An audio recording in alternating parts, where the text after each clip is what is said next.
John, how are you, brother? I'm good, thanks, Chris. Yourself? Mate, I've got to start a podcast trying not to laugh. So, friends at home, massive, I'm losing my voice here, by the way, but massive welcome back to the podcast for John Hegan, who came on the show, was about a year ago, former Royal Marine. We had a great chat about Lympstone and training, and also about John's work as a martial arts expert, Brazilian Jiu-Jitsu black belt, which is one of the highest attainments you can get in the fighting skills. And yeah, it was a great podcast.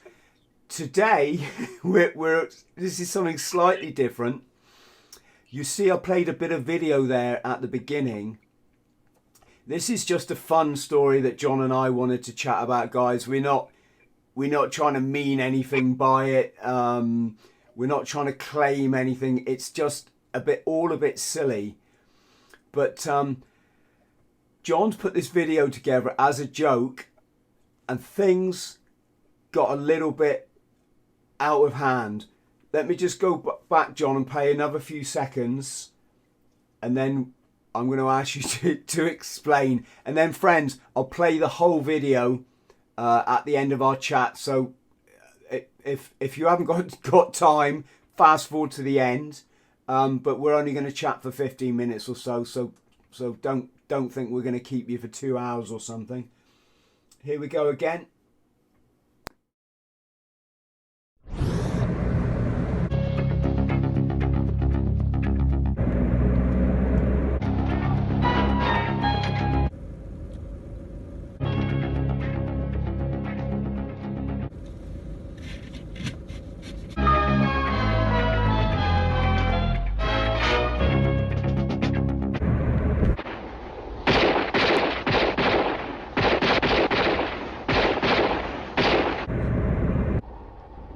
Hey, Neil. Got a jam. Well, get it cleared then.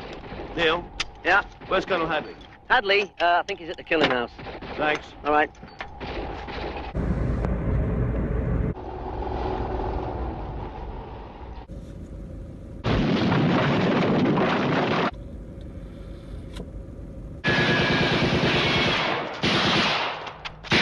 All right, Steve!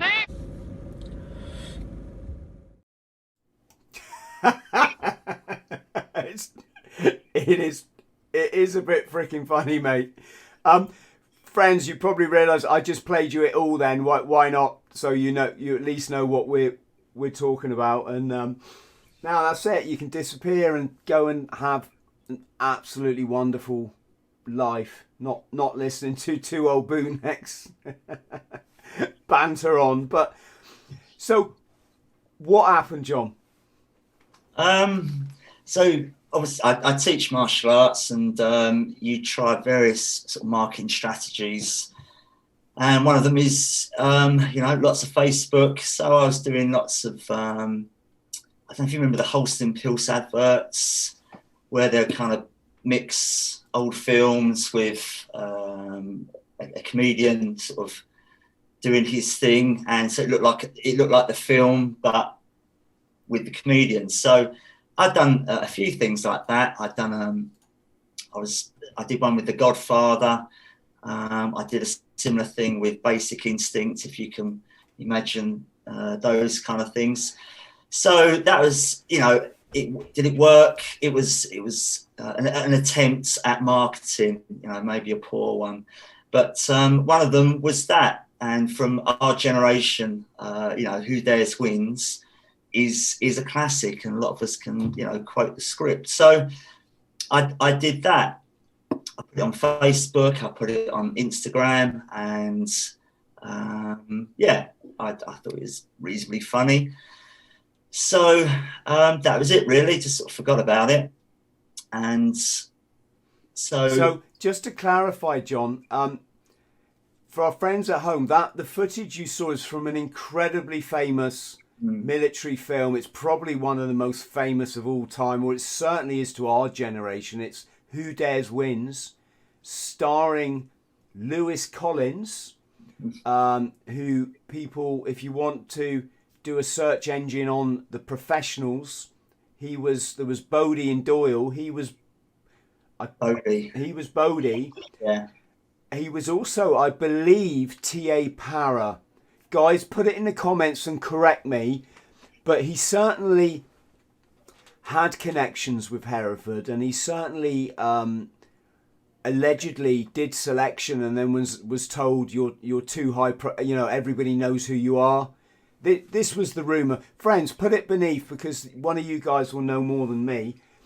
But he made this film called Who Dares Wins, and it was one of the all-time classic films, and probably one of the very few that's actually touched on the SAS. It was quite hardcore. It was a bit, no mucking around. And so what John has done is he's edited in himself into the film, as you saw.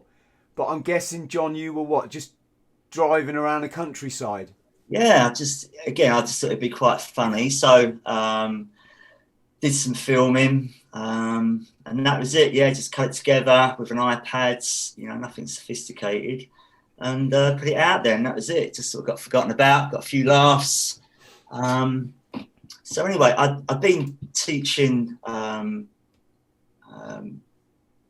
for years, and every now and then you might get asked to go teach some sort of military guys and that.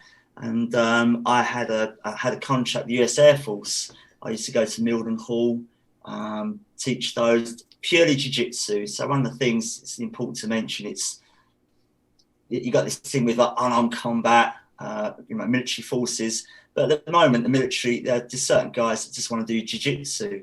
So a couple of airmen have visited my academy. They said, can you come up and teach? And that led to some self-defense, like a women's self-defense contract. So it lasted about a year. So yeah, those things were happening. Anyway, I got contacted by, let's just say, someone that said, could you come and teach our group? And I thought, wow, really, that's very cool. So I said, yeah, I can do that. And then I think from the feedback I got was someone probably didn't want me to be doing that. So I had a friend request from a guy that I think was connected, and I accepted. I thought it was a bit odd, but anyway, I accepted the friend request. And then I think it was like literally the next day, I got a message from this guy and just said, you can't come. We've been through your social media, and he got flagged as someone said that you say you're in the SAS, or you was in the SAS. You even did a video on it. And this is all sort of via text, really. So I'm what seriously? I didn't put the two together. And then I'd said, what, have you seen the video? And he said, well, I have, and I know it's a bit of banter and that. However, it's, it's a red flag. That was it. So I thought, again, very frustrated. And like I say, it wasn't really, it was, as I said, someone didn't want me to be doing it. Obviously, they wanted to have that job or whatever. So for me, for a couple of days, that opportunity was lost, and I was a bit kind of fed up with it. But I thought, right, I'm not going to let that beat me. I'll put out another idea. And basically, as you have, known a lot of people in the Corps, a friend of a friend said, I know a guy that teaches the riot police basically in Kent, and they've got a group of guys that are teaching. They do jiu-jitsu as part of their sort of training rate. Physically working as part of your day, and jiu-jitsu is what they're doing, and they're all kind of starting out their white belts.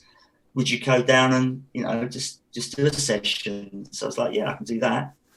And I went down there, and that was it. I've been there for about a year. Obviously, COVID has shut that down, but I hope to return soon.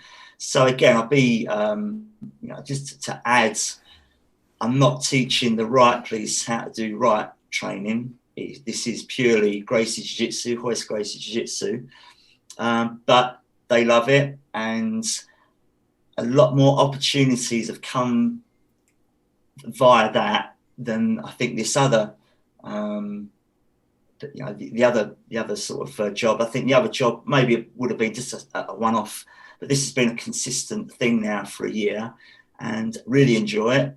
Great bunch of guys, and through their training with me, they all got their blue belts from Hoist Gracie. So yeah, it's been from what started off really a very negative experience, turned into like a really good experience, a really positive thing to happen. And yeah, that was it really. So a very bizarre sort of start. It's just beyond, mate, it beggars belief. You made a spoof video about, and the footage is a fictional place, right? It doesn't exist. What you see in the film, that's not Hereford. And the fact that someone has so little discernment that they can't tell that that's a joke video, and these people are allowed to breed. You see, again, the sense I got was that had been kind of fed back, that so whoever made the decision that this guy can't come down hadn't probably seen the video, but just got it's a guy making out he's in the SAS. And again, no one's really going to spend a lot of time investigating. If that's what they've been told, they're going to go with it. And that's what happens. But as I said, it's not, I'd done several kind of, again, spoof videos. So surely they must realise, John, it's a film. So even if you were trying to pass yourself off, right? It would be a very bad attempt, It would be the work, you'd have better to pay your buddies to put some balaclavas on and stand outside a white gate somewhere, but at least it could be believable. This is a film. It's like if I do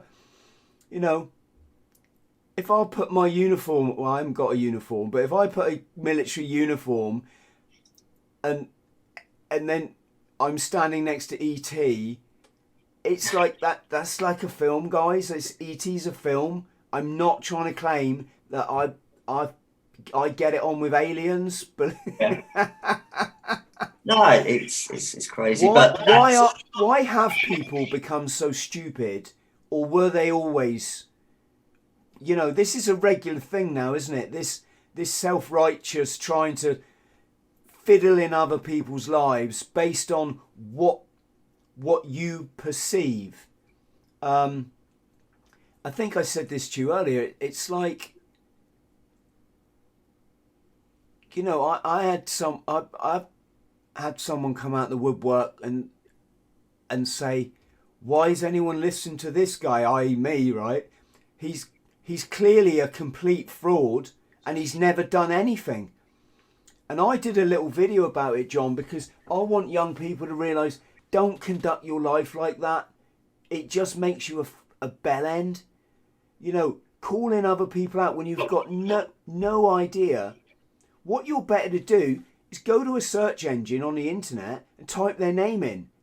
Then find out, in my case, that former Royal Marine, pictures of me everywhere, lived, worked and travelled in over 85 countries on all 7 continents, best-selling author, podcast host, been to the depths of mental health and back, caught piranhas. I think there's pictures of me catching piranhas in the Amp. Like, which bit of that have I made up? Because we didn't have Photoshop back then. We didn't have Photoshop.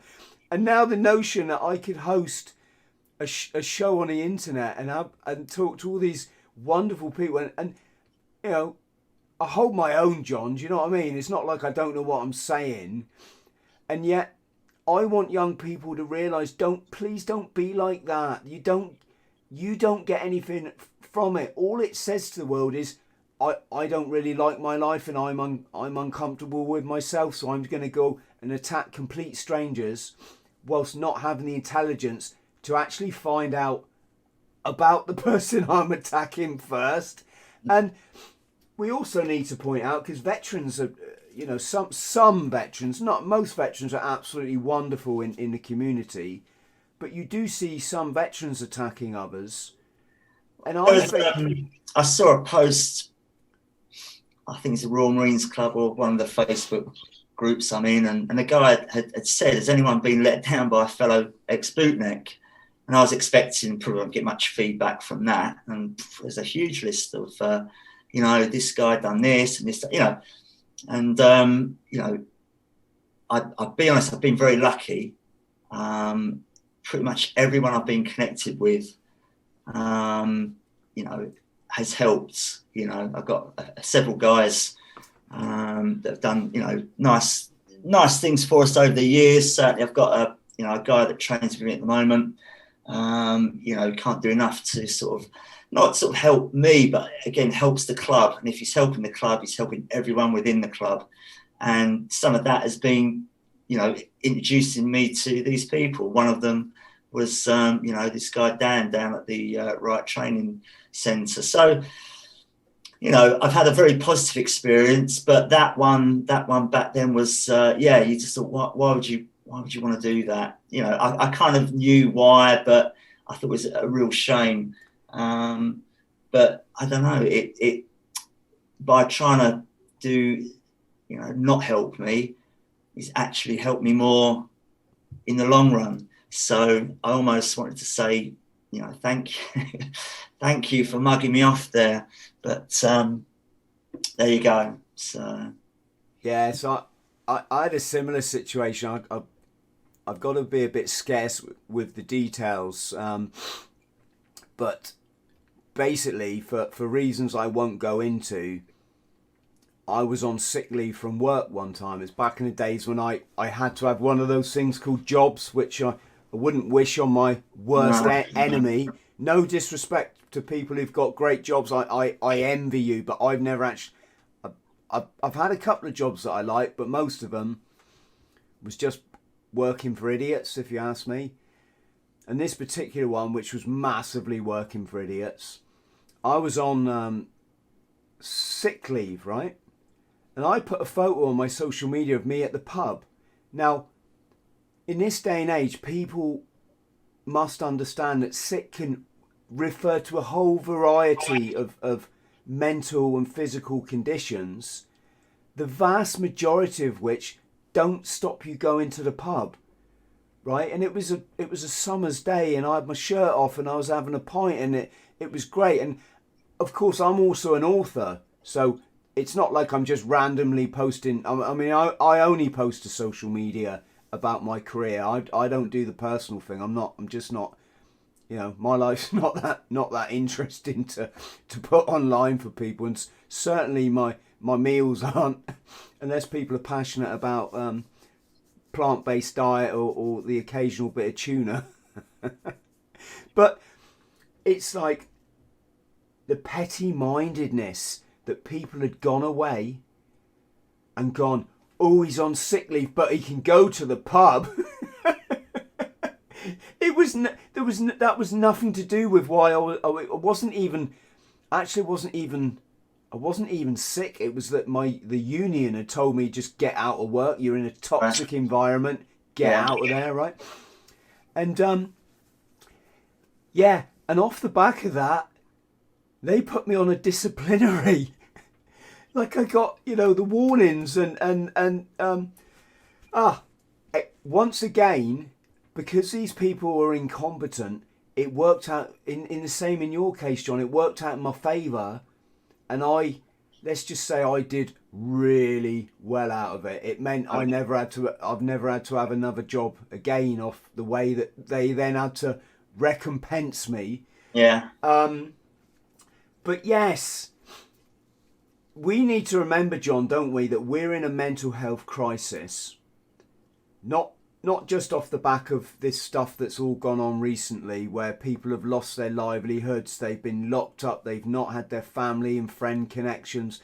Everyone, from what I see, that I've spoke to on my podcast has said, yeah, I've been hitting the booze like way too much. And in addition to that, we've got a veterans' mental health crisis and a suicide epidemic. Mm. You've got. Let's use the example of a father hanging himself in a garage when he's got 3 kids upstairs asleep. It's fucking awful. And to the veterans, I just beg you, don't be that knobhead that is slagging off other people, because it hurts them. And they're desperate. And they feel bad enough about their lives anyway. You know, they're in a dark place. You get some tosser that thinks he owns the fucking military because, I don't know, you know, his balls are bigger than everyone else's. Well, I mean, one of the things is, you know, there's not money involved here. It's not. So many years ago, in 2005, I went back to CTC. I got invited back to teach, to demonstrate some unarmed combat. So there was a contract going. I think it was a £10,000 contract. And it was a friend, again, a PTI at the time. He said, look, I know you do this. He had no idea what I taught. If you come down, we've got this guy, we've got you, and there's another guy. So one of the guys was an Israeli, and I knew of him. And I knew he's a bit kind of crazy. But pretty much I was told, you have got this contract. You're an ex-bootnik, end of. So I thought, okay, that's great. So I went down there. There's 4 of us that went down. So I was sort of teaching Krav Maga, really, which is not jiu-jitsu. It's more kind of a military fighting system. My friend Paul Cudmore, he's a very experienced kickboxer and sort of does Kali, the knife fighting, and had 2 students. So we all sort of went down there. We did our bit. They filmed it, and then that was it. Really, they took us, had a walk around Limpston. Obviously, it was more for them than for me, but it's great to sort of walk around there. So I'd been out about 7-8 years, and that was it. And then a couple of weeks went by and didn't hear anything, so I contacted the PTI, and he said, no, there is no contract. He said, I'll be honest with you, the brass had just said, why are we getting external people in to do something that the PT branch should already know? I was like, well, I don't know. So that was it. That was the end of so if there was a contract there, I don't know. Outside of that, you know, there may be contracts. I've certainly not heard of any.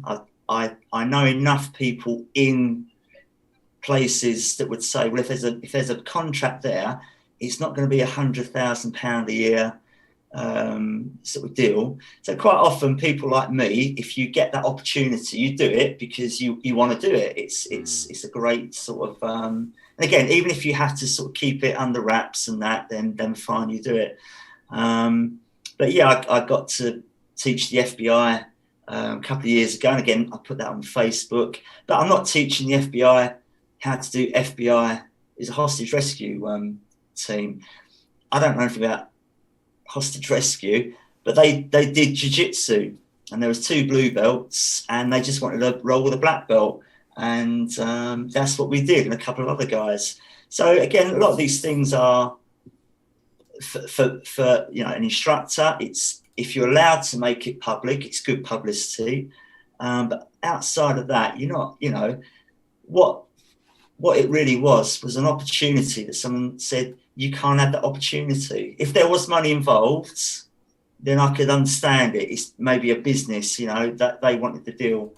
But it would have been just, you know, really a nice day out for us, and I would have really enjoyed myself. But they said no. But as I said, I've now had some amazing days out, amazing opportunities. Well, I wouldn't have taught the FBI. I wouldn't have had that opportunity without the the training down there. So you know, yeah, it's all worked out very well, and but again, all off the back of really just a joke video, really. Yes. John, I'm going to stop us there simply because I want as many people to watch this as possible, and hopefully get the message out there that just stop being dickheads, because the world's full of them at the minute, and it just seems to be this retarded mentality. You know, they say when the sense of humour goes, that's the ultimate sign of totalitarianism. You know, that's and you know, I think for the more informed observer, if you look at global events currently, you can see we're all heading to a very dark place. So let's keep laughing, everybody. I would recommend anybody listening contact this man, Gracie Jiu-Jitsu black belt. That's I can't sort of praise that. Well, under Hoist Gracie. So if you know anything about the UFC. The guy that won the first UFC is Hoist Gracie. Yeah. So I'm a black belt under Hoist. Doesn't mean I'm the best black belt in the world, but hey, you are in my life, mate, because I don't know that many. So yes, get in contact with John. I'll put his contact details below. But any contracts you might be interested in, any you know, like a day out for the intro for your staff, all this sort of stuff. Can you promote your school, John, just before we go? I mean, if you put a link to the website, that'd be good enough. But what, can people come as beginners and try their hand at martial arts? Yeah, I mean, yeah, it's self-defense. It's not sport. So if people checked out the website, that will give a better understanding of what we do rather than me waffling on about it for 20 minutes. Brother, stay on the line. I'm gonna play the video again because it's freaking hilarious. And then I got a little bit of outro, and then I'll come back to you on Zoom. But John, massive thanks. Everybody at home, if you can do this. Thanks. Let me just try this. I'm trying to be clever here, mate. That's dangerous. Yeah, look at that, I've wasted so much time trying to be clever. And it's not working. Okay, let's scrub around that. I was trying to put like and subscribe on the screen, folks, but technology's got the better of us today.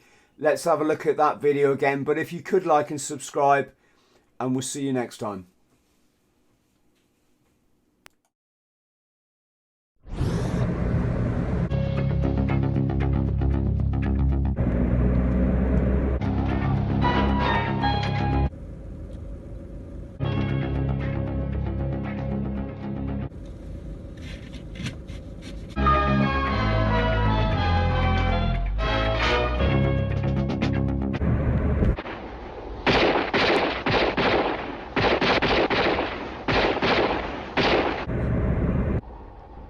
Hey, Neil. Go to jam. Well, get it clear, then.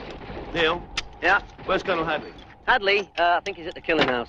Thanks. All right.